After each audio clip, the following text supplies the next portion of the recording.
क्या कभी शुक्र ग्रह पर जीवन था? शुक्र ग्रह पर जीवन न कभी था न भविष्य में कभी संभव होगा। एक नई स्टडी में वैज्ञानिकों ने यह खुलासा किया है। अब अगर कोई एलियन की खोज करना चाहता है तो उसे शुक्र ग्रह से अपना ध्यान हटाना होगा, क्योंकि वहाँ की गर्मी में किसी भी प्रकार का जीवन संभव नहीं है। पिछले कुछ सालों में अंतरिक्ष विज्ञानियों का अध्ययन शुक्र ग्रह की ओर ज्यादा गया।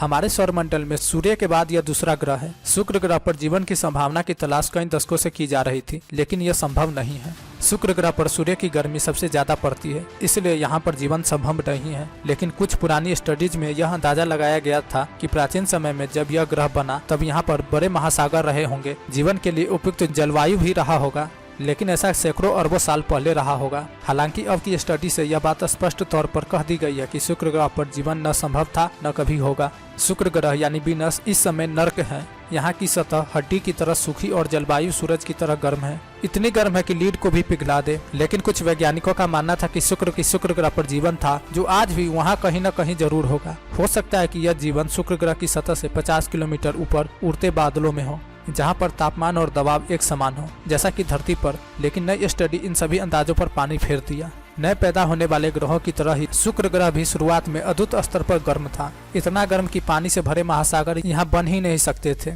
अगर इस ग्रह पर कुछ पानी रहा भी होगा तो वह भाप बन गया होगा, जिसकी वजह से शुक्र ग्रह के चारों तरफ भाप का गोला बन गया होगा। पहले यह माना जाता था कि कुछ करोड़ साल में शुक्र ग्रह ठंडा हुआ होगा तो वहाँ पर पानी जमा होगा, लेकिन ज्यादातर पानी उसके ऊपर उड़ रहे बादलों में था, जिसकी वजह से ढेर सारा सौर रेडिएशन अंतरिक्ष में वापस चला गया। उस समय सूर्य भी नया था, वह कमजोर था। उस समय सूर्य अपनी क्षमता का सिर्फ 70% ही रोशन था। लेकिन नेचर जर्नल में 13 अक्टूबर को प्रकाशित स्टडी के मुताबिक यह सब गलत साबित हुआ। शुक्र ग्रह यानी वीनस पर कभी मौसम इतना ठंडा रहा ही नहीं कि वहाँ जीवन संभव हो सके, क्योंकि जो ग्रह सूर्य के इतने नजदीक है वह सूरज की 70% गर्मी में भी उतना ही रहा होगा जितना कि आज है। स्विट्जरलैंड स्थित जेनेवा एस्ट्रोनॉमिकल ऑब्जर्वेटरी के post doctoral research Martin turret कहते हैं कि हमारी नई स्टडी में यह बात स्पष्ट हो गई है कि शुक्र ग्रह पर बेहद कम बादल थे। इसके अंधेरे वाले इलाके में भी मौसम ठंडा नहीं था। स्थितियां इतनी खराब थी कि पूरे ग्रह पर चाहे रोशनी वाला इलाका हो या फिर अंधेरे वाला इलाका, जीवन कहीं भी कभी भी संभव नहीं था।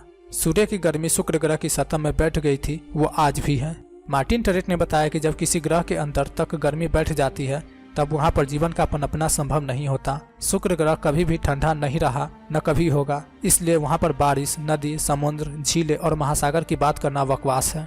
नासा एम्स रिसर्च सेंटर और पेन स्टेट यूनिवर्सिटी के अंतरिक्ष विज्ञानी जेम्स कास्टिंग और चेस्टर हरमन कहते हैं कि अगर यह स्टडी सही है तो शुक्र ग्रह पर शुरू से लेकर आज तक नर्क ही रहा है। नासा ने हाल ही में वेरिटास मिशन की शुरुआत की है। वेरिटास का पूरा नाम Venus emissivity radio science InSAR topography and spectroscopy है। यह मिशन साल 2028 में लॉन्च किया जाएगा। शुरुआत में यह शुक्र ग्रह की कक्षा से प्लेनेट की स्टडी करेगा। अगर सब कुछ सही रहा तो शुक्र ग्रह पर एक मजबूत लैंडर उतारा जाएगा, जो कि जल्दी पिघले न, क्योंकि वहाँ के तापमान को सहने वाले यंत्र उस लैंडर पर लगाने होंगे। इस स्टडी में यह खुलासा भी किया गया कि अगर सूरज प्राचीन समय से 70% के बजाय 92% गर्म होता तो धरती भी शुक्र ग्रह की तरह गर्म होती। धरती भी किसी हॉट केस की तरह उबल रहा होता। यहाँ पर भी जीवन कभी संभव नहीं हो पाता। शायद ऐसी ही हालत उन ग्रहों की भी होती जो इस समय सूर्य का चक्कर लगा रहे हैं, या फिर ऐसा होता कि धरती के बजाय बृहस्पति या किसी अन्य ग्रह पर जीवन होता। आज का वीडियो आप लोग कैसा लगा कमेंट कर बताएं। वीडियो पसंद आया तो वीडियो को लाइक करें, चैनल को सब्सक्राइब करें तथा इस वीडियो को अधिक से अधिक शेयर करें। मिलते हैं अगले वीडियो में।